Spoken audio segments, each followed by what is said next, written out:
Yanni, we're gonna give it about 2 more minutes before we start, okay?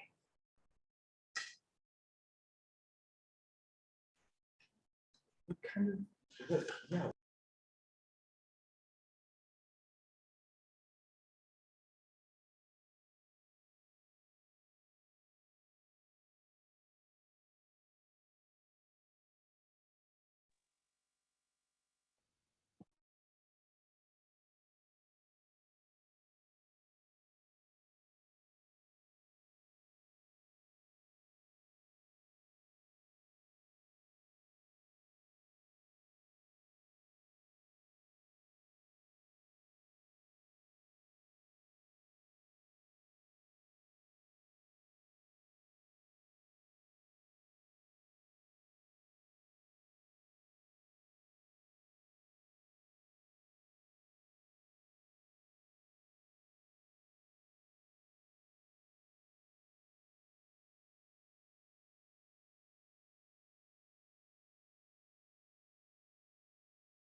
Yanni, can you hear us now?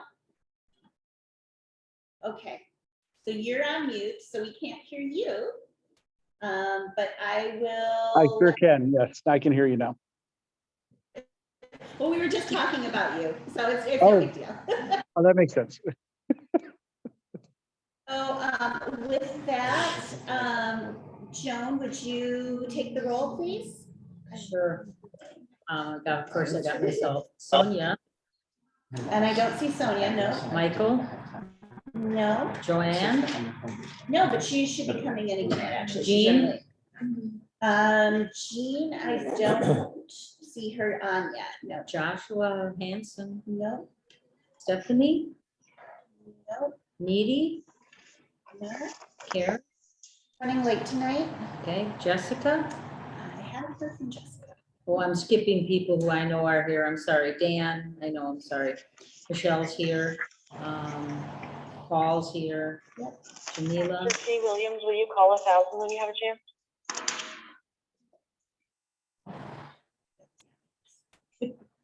Oh, okay. Tom, Rebecca. And But we do have a quorum. Yep. So. Yep. All right, Yanni, you're up. All right, we'll call the meeting to order.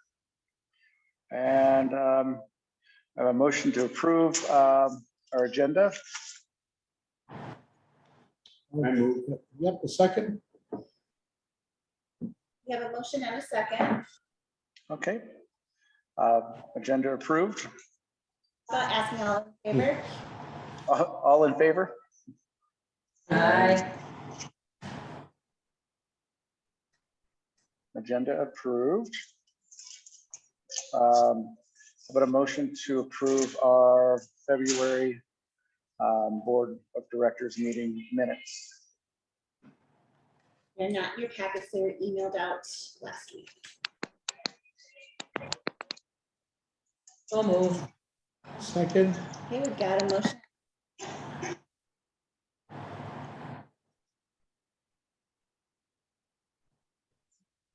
All in favor? All in favor? Aye. Okay, minutes are approved. How about approval of our financial reports for March 1st? I did email those out to you earlier today, as well as they are in the packets here. At the end of February, we had 121,802 in our balance. We have started to receive some of the many grants. If you take a look at my staff report, you'll see that we have been the lucky recipients of several grants this year, and we're still looking for more. So one of those grants did come in. That would be St. Paul Foundation for, bless you, for the equity plan. And we did also receive a general donation of $200 this month. So if you look on the back side, it will show so far, we don't have the city management yet. But we already started billing, assuming that that will be coming soon, fingers crossed. And so, of that 127,520 that we has sort of been assumed we will be getting, we have used 23,000 of it. We did receive 46,000 prior year deposits this year so far, would be for last year. So those would have been October, November, and December. And then we did also receive $1,000 grant from Public Works for recycling messaging. We did have a major, that does not show up on this report. We did have a bill this month because our furnace went out at the office. So we had to purchase a new furnace. So you will be seeing that on your March financial report. It was about $6,000. Lisa, quick question. I thought the recycling grant was dropped by $100, and you said you reported 1,000 this time. Last time you said it was going to be 100 less than that. So that would be for 2023, which we will not be receiving until in 2024 because it's a year's long contract. So this was for 2022. So it's $1,000 for last year. Okay. Thanks. So the 2023 is $900 versus $1,000.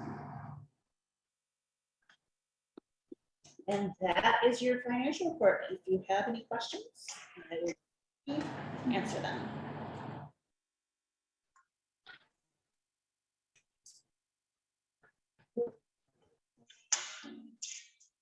Maybe a motion could be made pending audit Yes. to approve.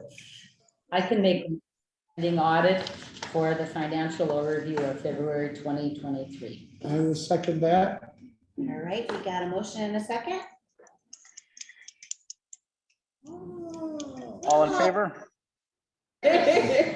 I, Motion approved. There you go. The last thing that I have before we go into our presenters is we have two open boards. One is in Quad 1, which is bound by Larkhamview to the north, Bento Trail to the west, Maryland to the south, and White Bear Avenue to the east. The other is in Quad 4, which is the railroad tracks and Maryland to the north, Minnehaha to the south, McKnight to the east, and White Bear to the west. So it's kind of the diagonal, or I guess this way, diagonal quadrants that we do have openings. If anyone has anyone who may be interested, have them call the office, reach out to myself, David, or Annie, and we would be happy to talk to them about that. Did we lose people? We did. One left because of work conflicts. Actually, both of them left because of work conflicts. So, so hopefully we'll be able to fill those positions soon.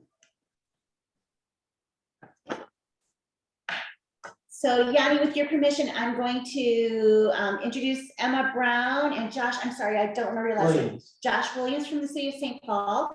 And they are going to be presenting on the 1 to 4 housing study. So Yes. I share my screen. And did you want to log in from yours and handle the slideshow, or? I can. Oh, wait, it's not. So why don't, can I just say next slide? Is that okay? You sure can. Let me just pull that up then.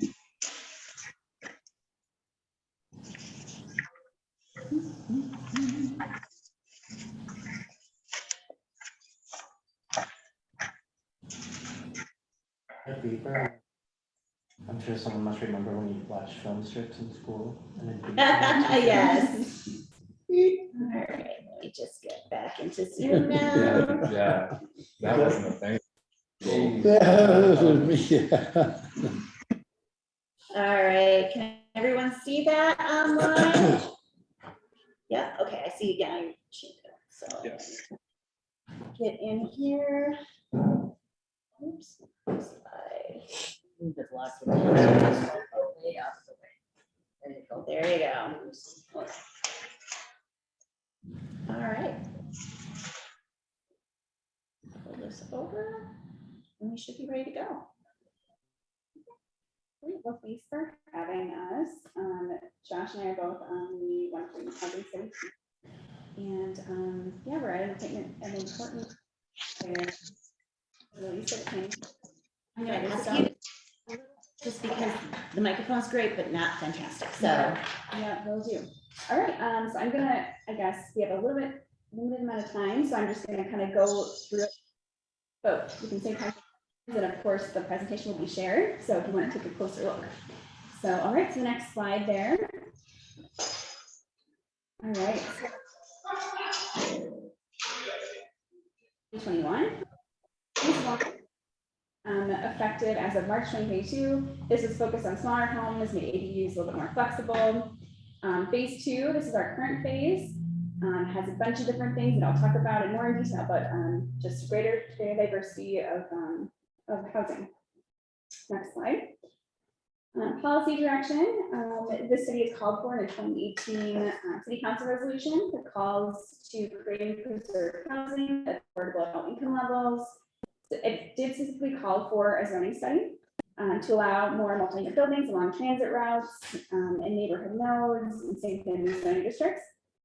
And then the 2040 comprehensive plan, we see the call for transit sort of density, economically diverse neighborhoods, a mix of single-family housing types that's sensitive to surrounding contexts. Next slide. More policy direction here we're looking at implementing related to the neighborhood nodes, which are the black circles on the map there. Those represent a 1/4 mile radius.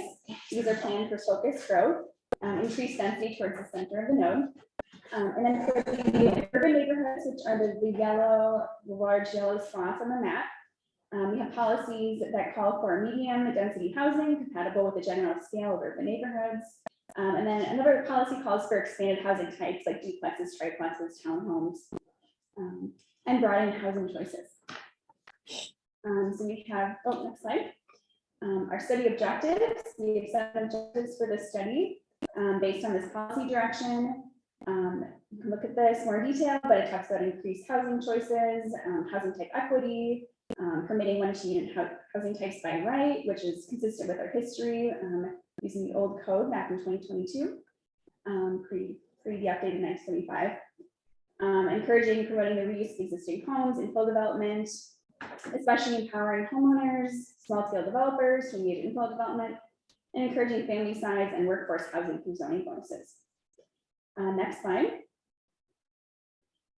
So housing types and housing options.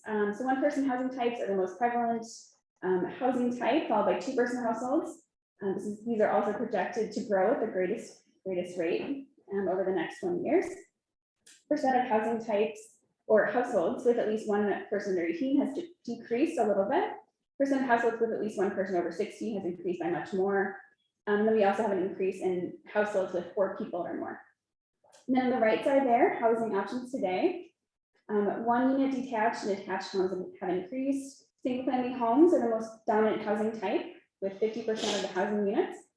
The greatest growth has been in apartment buildings with 20 or more units. And then 2 to 4-unit housing types and 5 to 19-unit housing types are disappearing from the housing stock. And these only make up 11% of the city's housing units. And I would say anecdotally, those 20 or more units are significantly more than 20 units in most of those. Yes, They're the big sort of developments you've seen along some of the corridors. In the past few years. definitely. So we're really seeing that spread. And this is rent and This is what? this data, it's aggregate for what's being rented and what's being owned. It's just housing in general. It's just Yeah. housing in general, yeah. All right, next slide.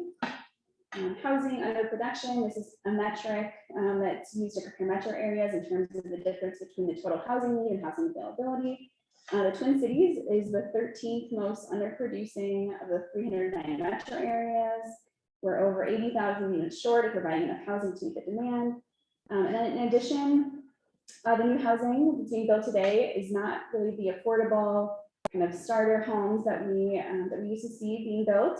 Only 8% of new single-family homes are 1,400 square feet or less. So the new housing is is not those affordable housing starter homes. Next slide. This is just a summary of our process. We did a lot of research, zoning analysis. We engaged with our different departments at the city. We do have we did community engagement. We had an online survey. This was basically about a year ago at this point. We have some virtual engagement sessions. We do have a report on that on the website if you're interested. We had a technical advisory committee, interviewed professionals, and then at the bottom, we have a consultant team, and they helped us with a lot of the technical work, code analysis. They did some spot testing analysis, and they developed some conceptual housing types that you might see in the report. And there's a few of them in here. And then they also did some important financial pro forma testing for us. The next slide. So these are some of the key takeaways from those financial pro formas. For the homeowners with equity, the zoning code could enable kind of middle income owners and small developers to build ADUs that could serve modest rents. The cost is still high to add backyard units, but they do work out financially. The for sale development studies show that it is possible to serve in the 60 to 80% of AMI range. Status quo housing or single family for sale development does also serve this, but there's again existing scarcity of these starter homes. On the rental project side, many are not developmental projects financially. For larger market rate developers who are looking for a market rate return.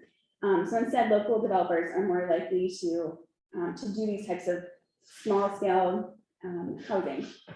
They want to improve the neighborhood and they don't need that high return. And then this just also shows the important by right development, meaning the type of development that's permitted by zoning without any other zoning applications, rezoning or conditional use permits and that kind of thing. Because it's hard for small scale developers to take that risk if they don't win the case. The next slide. This is just an overview of our current zoning. 72% of the residentially zoned land in the city only permits detached single family homes. I'll just go through all these a little bit quickly. RL is just a very limited part of the city. In the Highwood area, permits one family dwellings, has really large lot requirements. The R1 through R4 has 4 districts that only permit single family homes. They range a little bit in the lot area minimum per unit and also have large setbacks. RT1 is a 2-family district that permits single family and duplexes. RT2 is the townhouse district that permits 1 to 4 family dwellings and townhouses with up to 6. And these also, these have smaller lot area per units and large setbacks. So those are kind of the key zoning parameters that we're working within, the standards that we are looking at changing. The next slide. So I'm going to go through the proposed zoning districts and some updates to regulations. The next slide. So this slide shows an overview of the current zoning districts in comparison to the proposed. We currently have an RL. It's proposed to remain the same in terms of the name and the land that's zoned RL, but also allowing duplexes, up to 2 units on a lot. The current R1 through R4 1 family is proposed to be consolidated into a new H1, permits a max of 3 units on internal lots and 4 on corner lots. And then R4, RT1, and RT2 are proposed to be consolidated into a new H2, permits up to 4 units on a lot. And then a new H3 is proposed to be the current R1 through RT2 parcels that are within an 1/8 of a mile of neighborhood nodes and transit routes along fixed rail and BRT corridors. And this is proposed to allow a max of 6 units. And on the next slide, you can see a map. This proposed zoning map. So you can see the RL on the way far bottom right corner. Highwood, those remain the same. And then H1, that's the bright yellow shading on the map. Those are the current R1 through R3 parcels. I'll focus on our neighborhood. Yeah. And then H2, it's the slightly darker color. Those are the R4, RT1, and RT2 parcels. And then the darkest tan on the map, H3, which is the current R1 through RT2 parcels. Those are the parcels that are within an 1/8 of a mile of neighborhood nodes and fixed rail and BRT corridors that include the Green Line, A Line, and then others that are in the works, including Gold Line, Purple Line, Riverview, and the G Line. Right, next slide. So this slide summarizes the new H1, H2, and H3. So all these districts permit one family, two family, and multiple family dwellings. They have the same reduced setback standards for increased flexibility. The max heights are in the 30 to 40 foot range that currently exists today. Some additional height is allowed by stepping back a distance equal to the additional height. And then, like I said, H1 proposed to allow a maximum of 3 principal units on interior lots and 4 on corners. There's also eligible for a density bonus for up to 2 units that I'll talk about. And then there's a much reduced lot area minimum per unit, 2,000 square feet. And then we have this max that ranges from 40 to 50%. That's kind of in the bottom line. Those H2, just a little bit higher density, allowing max of 4, a slightly lower lot area per unit compared to H1, and then 45% max lot coverage. And then H3, the district for the neighborhood nodes and fixed transit, allowing a maximum of 6, a pretty low lot area per unit, 1,000 square feet, and then lot coverage a little bit higher at 50%. And then there is a new condition for new one-family dwellings at a maximum of 2,500 square feet.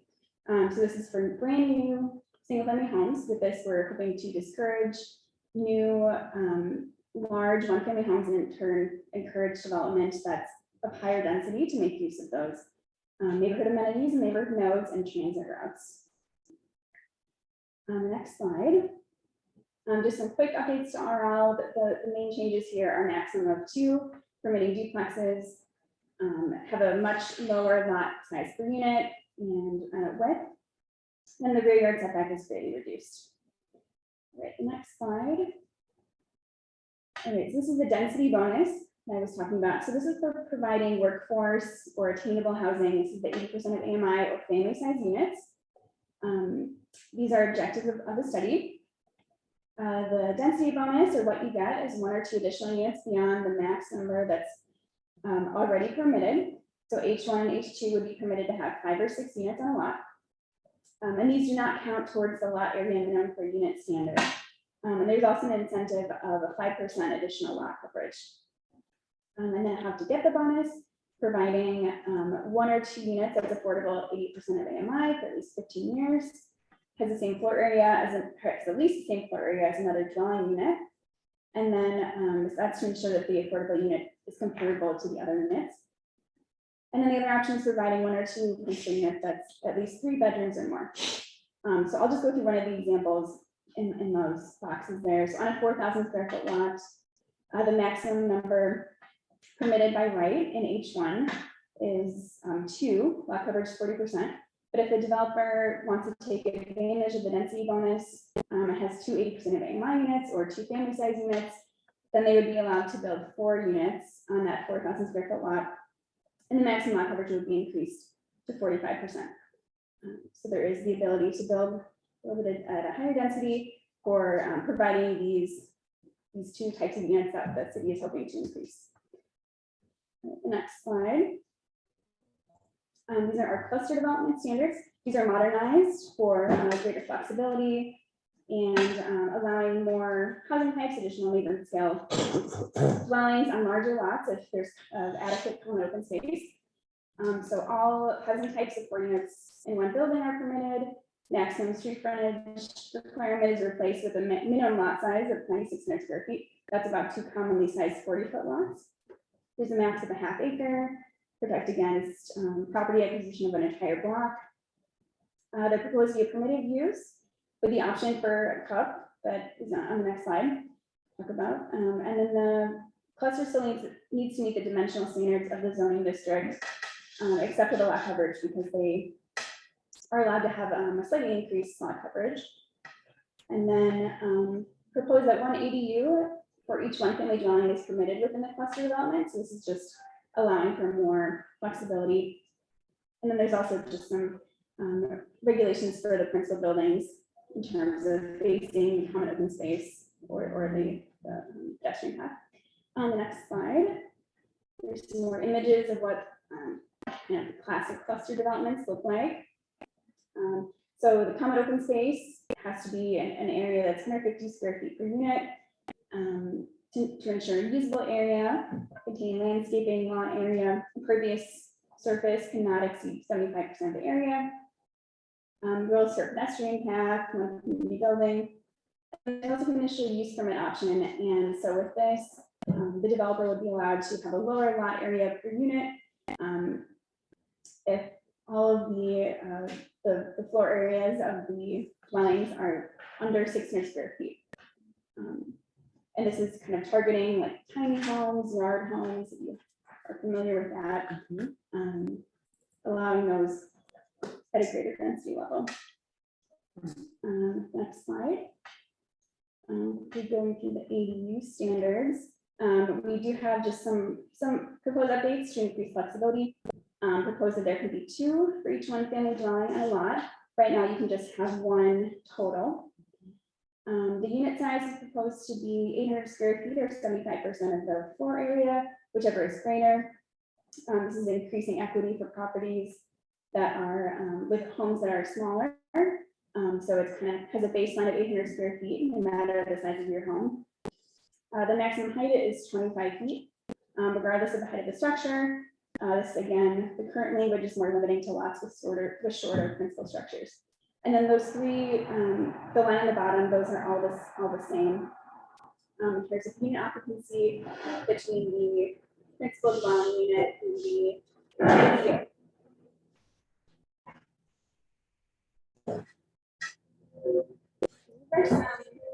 there's some housing examples.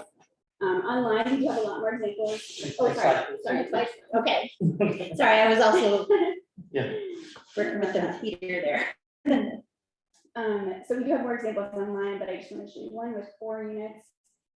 Outside, so we have 4 principal units come in the form of a triplex and 2 duplexes. You can also have 4 city homes. And it's a lot unit standard. The minimum is from 4,000 square feet to 8,000 square feet.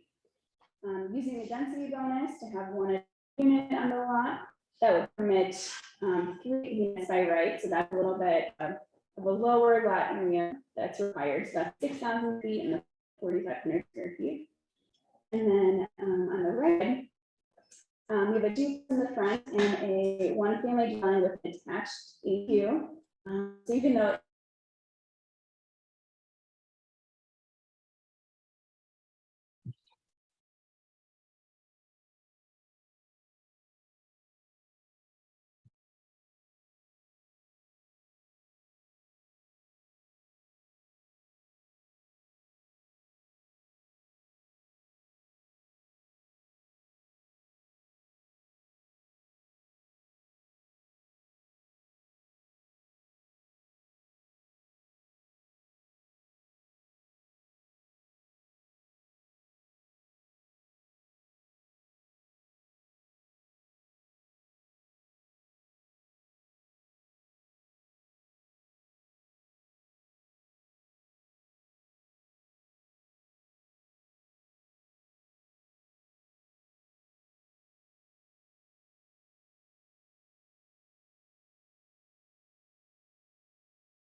There we go. We're back.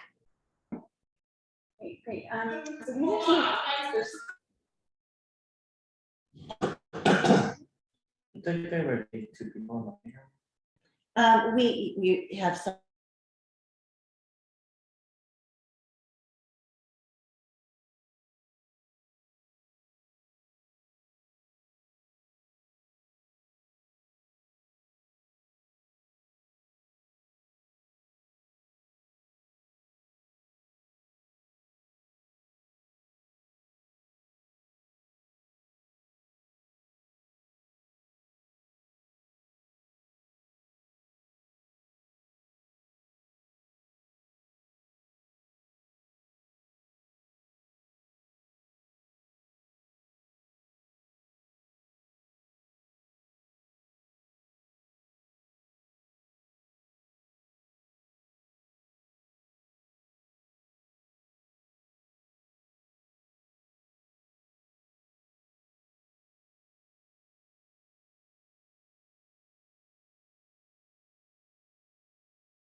That's perfectly okay. This just provides.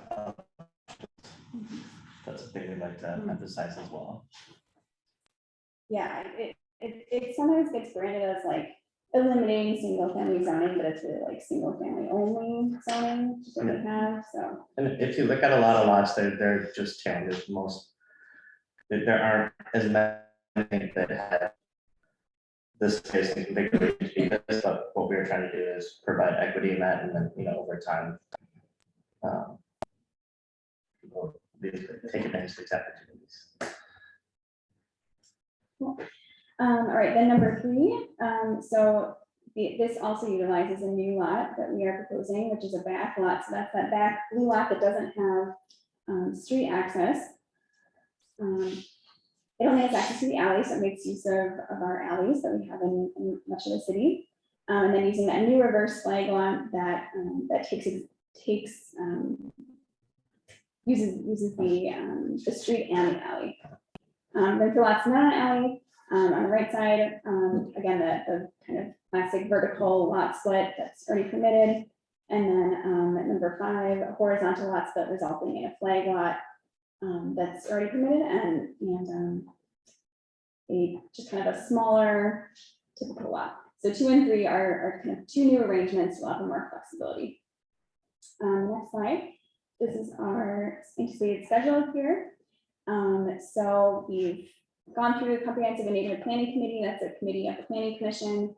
The planning commission released the amendments for public review in green box, and then we are doing additional community engagement outreach organization. We have 2 webinars planned for the end of the month. And then April 14th, that's the planning commission public hearing.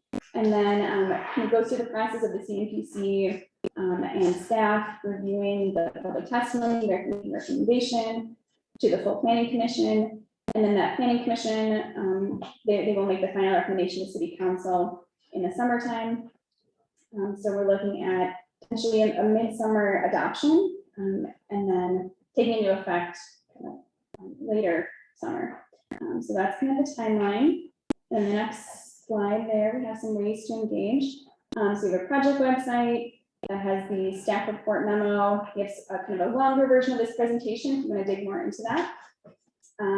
We have some FAQs. We have an interactive zoning map that's pretty cool. You could type in your address and see what the current zoning is and see what the new zoning is. Send an email list.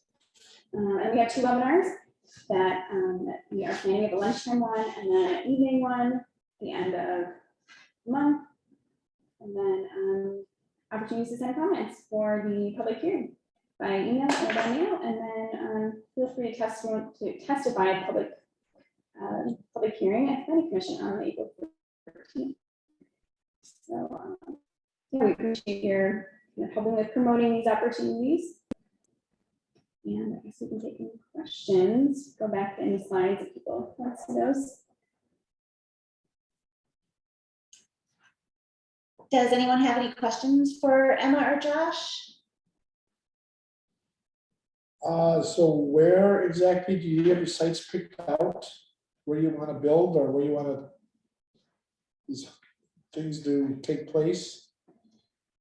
Is it the Heights mostly, or is it all around St. Paul? So there's citywide zoning changes. So like Josh was saying, like we're just changing the zoning to permit these types of housing types. Those examples that I showed, that was the work the consultant did. And they showed us the types of housing types that are possible with this kind of zoning.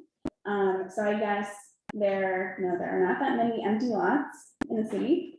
So we are hoping that people will be inspired to build in their backyards. If they have a really deep lot, they could section it off and create another home back there at ADUs. So we're really just hoping for infill development throughout all neighborhoods. Yeah, and one of the things to keep in mind is, we spend a lot of time working with our consultants, and this is not the type of development that you're gonna see, professional developers doing. There are people who may do it as maybe they own 2 properties and they do it on the side. That kind of thing, just simply because of the financials of it all. It's really expensive to build housing now. It's just is. And that factors into it. So this is one way to help provide more flexibility. You know, if you already own a piece of property, then you've taken care of part of the cost of building a new housing, right? Because you already have the land. So, you know, they can also do things like a lot split, so. That was my second question, is the amount of money it would take to build a home. It's gonna be pretty expensive now. Are you looking for more volunteer or donation or? Well, I mean, it is possible to have a cash flow return on these. It's just not of the level that anyone who does a significant amount of development is good. It's just not the overhead relative to what they get out of it, but it does pencil out for, like, you know, if you want to build an ADU, it's gonna take a while to pay it off, but you know, you then have housing for a family member, or you have a rental property or whatever. So yeah, the average, it costs like $300,000 to build a house these days. Like, that's just how much it costs. And even an ADU, you know, you're looking at, what, 200, 150, somewhere in there, kind of depending. You know, if you want to build a new garage with an ADU over it, probably $250,000. I mean, the housing is really expensive. And part of that is just the economy, material prices have gone up, but. What led to maintaining, it looked like there were small sections that maintained the kind of traditional with the R1 as we go back, or were they all going to be H1, 2, or 3? They're all reassigned and used zoning districts except for RL, which is just the highwood that has the significant slopes, the special vegetation. Yeah, there's that super development. Yes, yeah, the lack of consistent water and sewer hookup. But that's just that very little, to get down by Big Side right there. That kind of lighter. District 1, way at the southern section of it. Yeah, so the color schemes, again, the lightest yellow is what will be the H1. Looks like, I don't know exactly your district boundaries, but about Ours is about meeting, half. Yeah, so about half is in that H1. A little bit more of the H2, and then in a few spots, there's H3. And again, those H3 is the highest potential density. And they're around neighborhood nodes. That's something out of our comp plan. It's basically the idea of places where not only private investment is targeted, but to help the city with our own investments. It's, you know, any place where you have sort of, this is sort of a neighborhood node, right? You have a grocery store, you have some other services here. And the idea being that there should be those in all parts of the city relatively close to people. And then transit, obviously, you know, that's been a principle of the city for a long time, that we, you know, if we can build housing closer to transit, that's really helpful, because a lot of people are transit dependent. The upper section that's to that corner as well. That the far section is the Hillcrest, the Heights development. Yeah. And so that will have a neighborhood note as well. Okay, so that'll end up being zoned differently, because Yeah. Well, Hillcrest has its own new zoning that just hasn't made it to this yet, but it's different from these zoning districts. yeah. I assume you guys know Bill Dermody. Oh, yeah. So Bill can answer those questions better. Because he's both, I believe, your district liaison planner, as well as he's working on the Hillcrest site. Right now he is. I don't know for sure if he's going to maintain that status, but we're going with it for now. Well, yeah, we've had staffing turnover. That's So. right. We had Mike Richardson, so. Yeah, okay, sure, Mike, yeah, that was too bad to see Mike. My question is on the lot that has the alley. Hmm. How is the city planning on improving those alleys? Are they gonna plow the snow, you know, curbing, things of this nature? Has that even been thought of and discussed? we've discussed lot access, the alleys, obviously, you know, some are in better shape than others.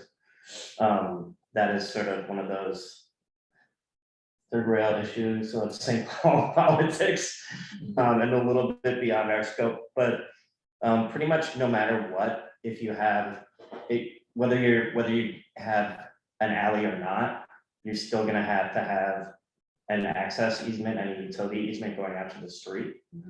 So it provides a little bit more flexibility when you have an alley, but obviously if your alley is not working for things like plowing or just general maintenance, that's something to consider. So, yeah, I would agree, alleys are a challenge in St. Paul. Have they looked at the number of vehicles then that would be on the street parking? Is that been taken into consideration? Well, the city, and this was the policy decision that started been made, has removed parking minimums.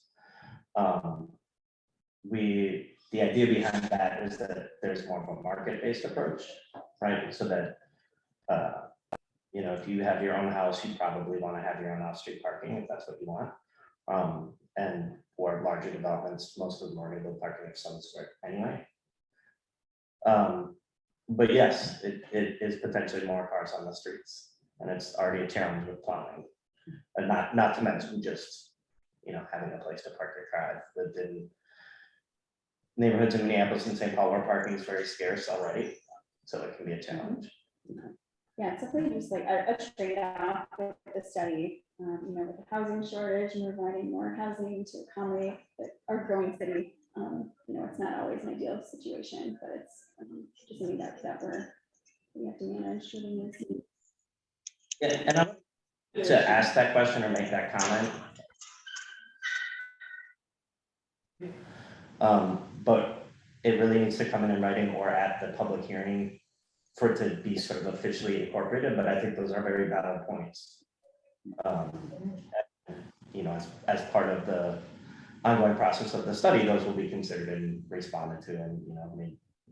So my understanding is if you wanted to build another one on your lot, that you are totally responsible for all the, you know, making sure to pay for all the amenities that you need in order to build, as well as building it, correct? Yeah, so like you're responsible for Sewer, bringing water. to, yeah, and that's, you know, can be, what did Jim say, about $30,000? I think if you're running away from the street. There may be cases where some of the ADUs or, you know, like up one unit addition, you know, we're looking at, we don't have an official policy direction because it really has to do with what's in the building code and how it gets interpreted. So we don't get to make that decision, but I know that in other cities in the state where they allow additional units on a lot, you can existing sewer. But it has to have sufficient capacity, so kind of it varies by situation. Typically, a master plumber can make those calculations. Yeah, I've also thought, for that matter, about sort of how this impacts our existing utility system, right? We already deal with stormwater, we already deal with sanitary sewer, so we're working pretty closely with the folks who do that in public works to make sure that we're not, again, we don't expect really quick adoption of this. We have, what, 20 ADUs in the city, and that's been on the books since 2016, so, you know, the ADUs you'll probably see sooner than full extra units, but we are trying to think about those long-term implications as well. Well, we're almost at 20 after 7, so we've gone over a little bit with our time tonight. Thank you both for coming. It's okay with you if anyone has any questions that kind of bubble up to the office or to the staff, we'll just forward it on to you. Yeah. And then can you remind everyone again of what the deadlines for public comment are? Yeah. Public hearing is on 14. So you can either testify that day with an official meeting, it's at 8:30 in City Hall. Or you can send comments at noon before that. So it would be noon, Thursday, April 13th. So you can send them by email or by mail. Just have to include your full name and address, so that's important for the public record. Did we determine that was the day? And then we do that, did we, the 13th? Mhm. Okay. We changed our procedures on that, so, Sounds good. Sounds good. Well, thank you both again. yeah. And we'll Yeah, be and for sure in touch. I would encourage you to check out the website, there's a special email address that you can find there, it's, I think, 1-4study@stpaul.gov or something Yep. like that. Take in. That was a Yeah, fun- Thank It you for is. sharing this. It is, yeah, and Project. we are happy to answer any Yeah. further questions. Well, thanks again. That's very nice to meet you all. We have a couple of other items here on the agenda that hopefully we'll be able to go through pretty quickly here. We'll wait for them to kind of move on here. I had sent out to all of you a copy of the draft equitable development scorecard that the land use committee has been working on. I will actually kind of pass it over to Rachel, who is our land use chair. Talk about that a little bit. Just talk about this big thing we've done. I know, like Lisa said, everybody got a copy of it. This is something that's really becoming commonplace across the district councils in St. Paul, to have a scorecard that allows us to tell developers what we're interested in as a community. And quite frankly, as someone who works for the city, it's something that the city is really interested in too, and district councils having. So we have a couple different sections that we as a group worked on determining being the most important kind of grouping areas of development, and that includes equitable economic development, land use, housing, environment, community engagement, and transportation. So tonight we wanted to bring this to the board. So if there were any changes that you guys saw needed to be made, we could do that. And then from here, we want to present this to the community as a whole, so that our neighborhood, outside of just this group of people, can have a chance to say whether or not they feel like this is a fit for the neighborhood. Are we going to give the board some time to spend with this? We sent that out last month, so you've had about a month to review it. And I did request any changes, additions to be brought to the land use committee last week, which I did one, and that was actually after the committee. So that would be part of kind of the public comment portion of things. So just to kind of reiterate what Rachel is saying is the land use committee is bringing this document to you all, asking for your support to bring it out to the full public to still collect opinion on it. And then we'll be taking that data back to the land use committee to massage into the current document, and then bring it back to the board for final approval later in the year. So this is not the last time you're gonna see it. It's also not the last time you'll be approving it. It's just a step in the approval process, if that makes sense.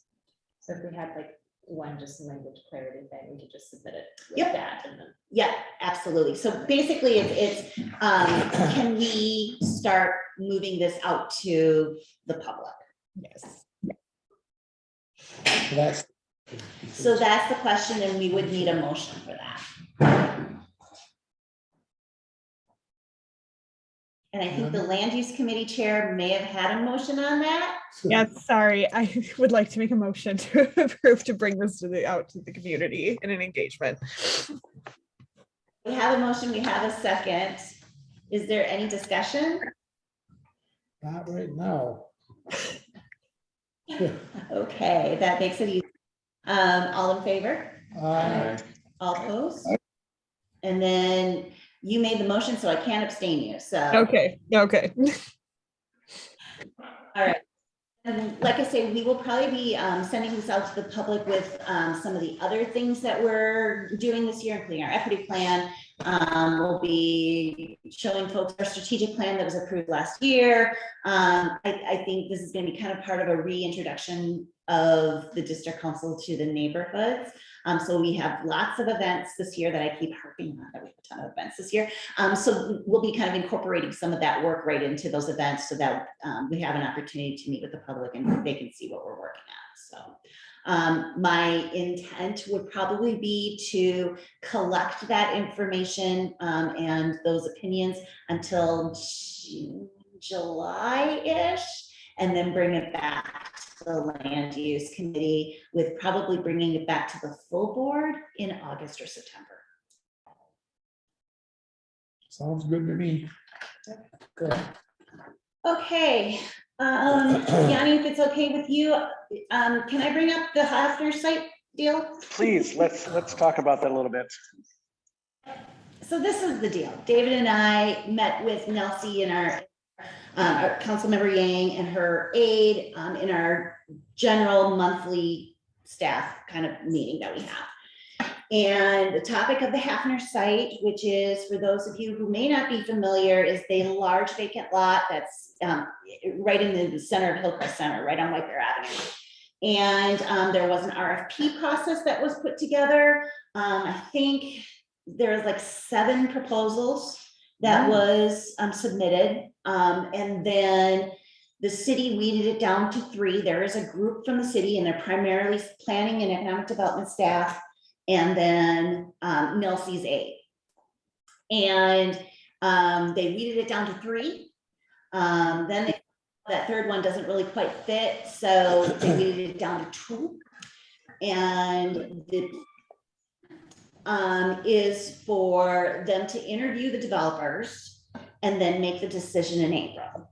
And that's, we raised our hand. And, you know, where's the community part of this process? And, you know, they weren't sure if it had ever been done before. And they said that they would take our concerns to PED. We haven't heard anything. And David, you haven't heard anything? Yeah, neither have I. So it's been bugging me the last couple of days since we talked to her. And so, you know, I think I had said this to Nelsie, if it was an infill lot on some random street in the neighborhood, it wouldn't be that big of a deal.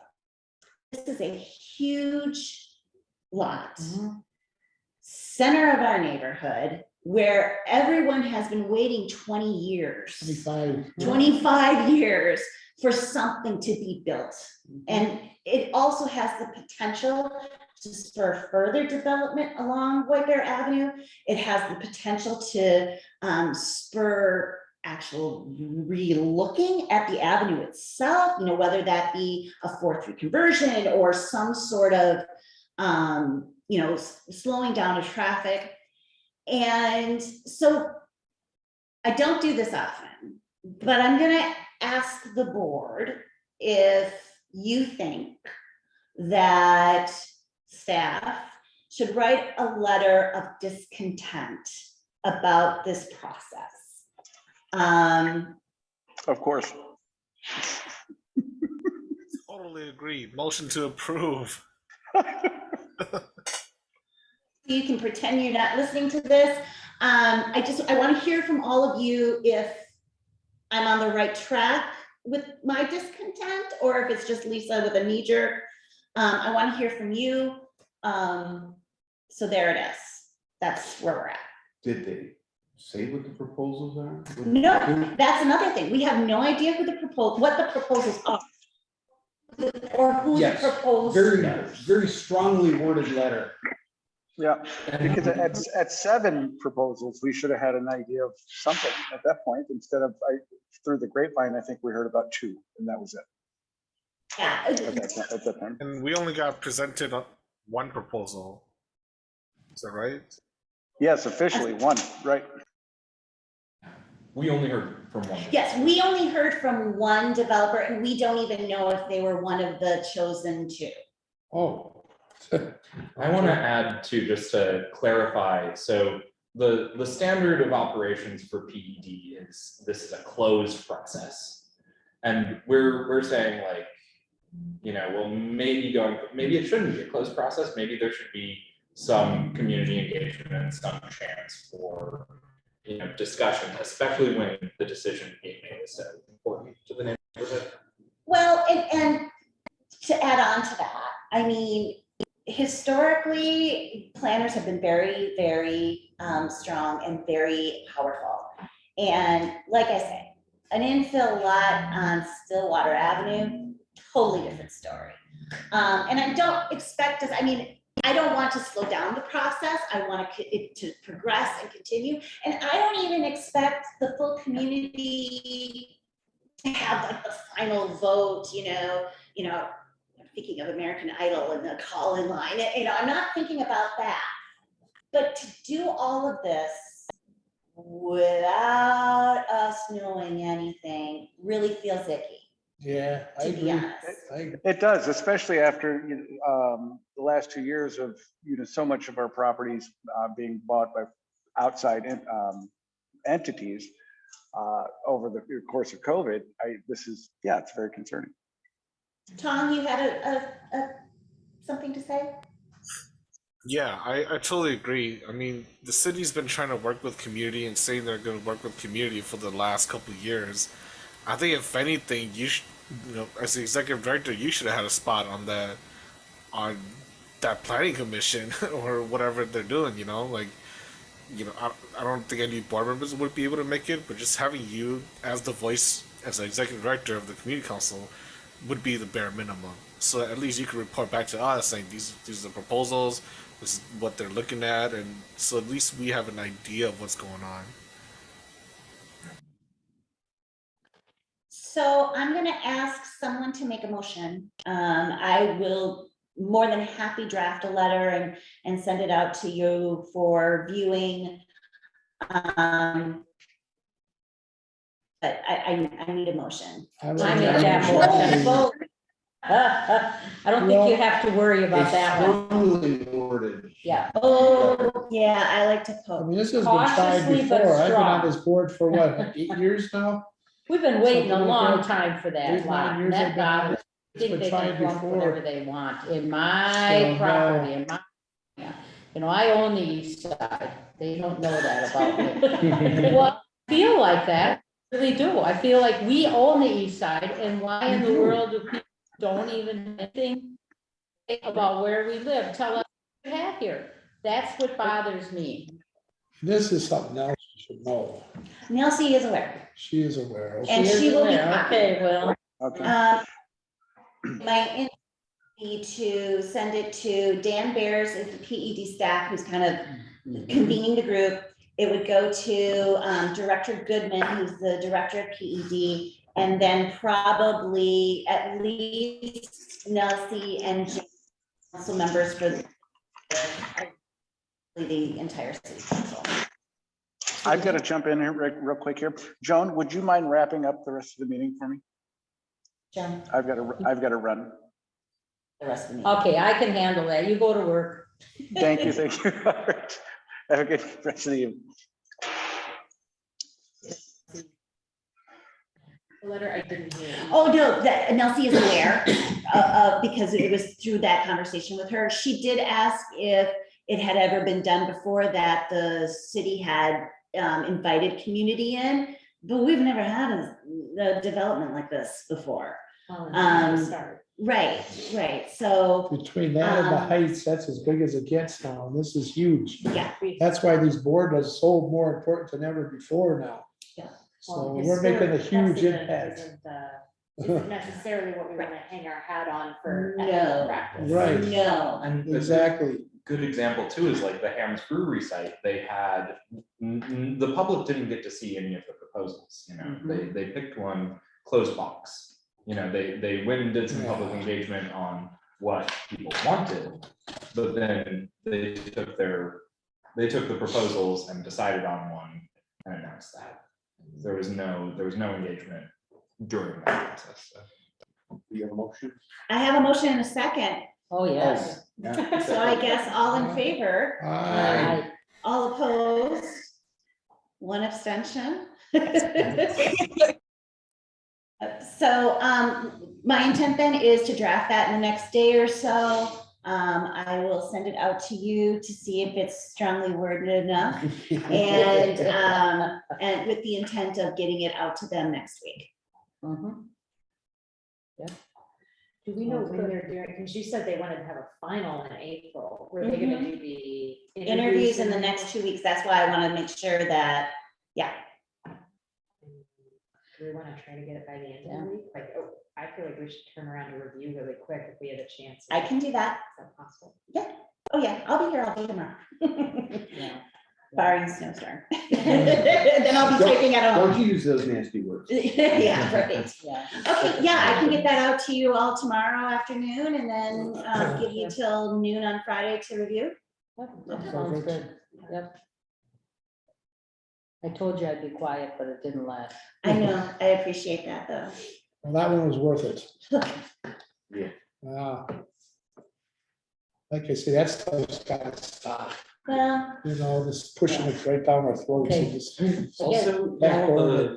the cooperatives and community-driven development, community ownership Yeah. project, that's the whole goal of that, is so that, and the 1 to 4 study, I wanted to mention that too. This law making it easy to do small scale developments will also make it easier for community-driven developers or small groups of people.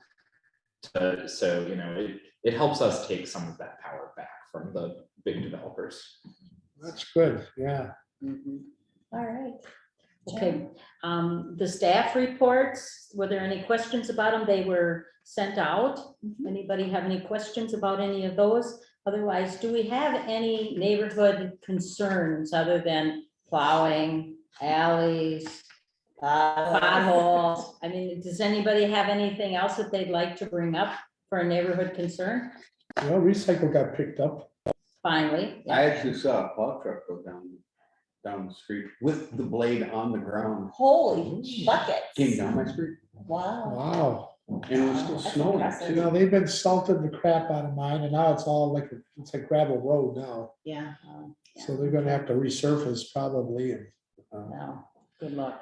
yeah. Any other neighborhood Yeah. updates or Anything else? concerns?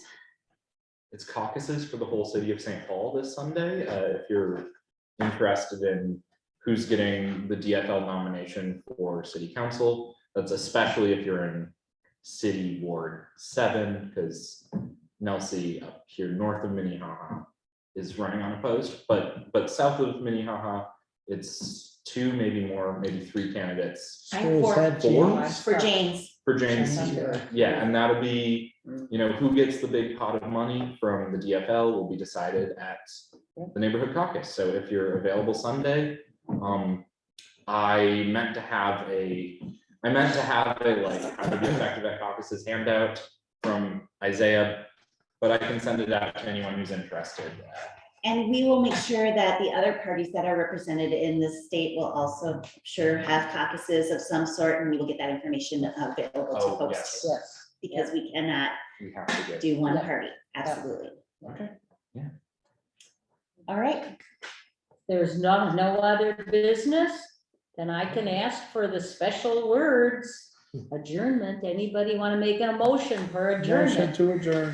Fantastic. thank Thank you you. all, sorry about the connection issues. Thanks, everybody. Have a good night. I don't know, the people